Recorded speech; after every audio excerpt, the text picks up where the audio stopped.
What's up guys, it's Marissa from Krietz Customs, bringing you a brand new Krietz Customs build. I have a 2016 F-150 XLT 4-door Super Crew, and we're gonna take a look at the specs of this build. The suspension system is going to be a 6-inch rough country suspension lift. We wanted to make an aggressive change to this F-150, and I think we accomplished it adding the 6-inch lift. The wheel and tire package is going to be a fuel Contra. The Contra is a 22x12 with a -44 offset. What I like most about the Contra is that it's not a deep lip look. It actually is a concave look, so your center cap is going to sit way far back into your wheel.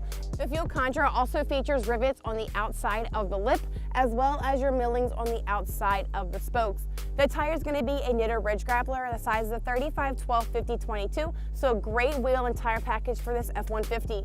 Krietz Customs also installed the rough country wheel-to-wheel Nerf steps, definitely an aggressive style look for this truck.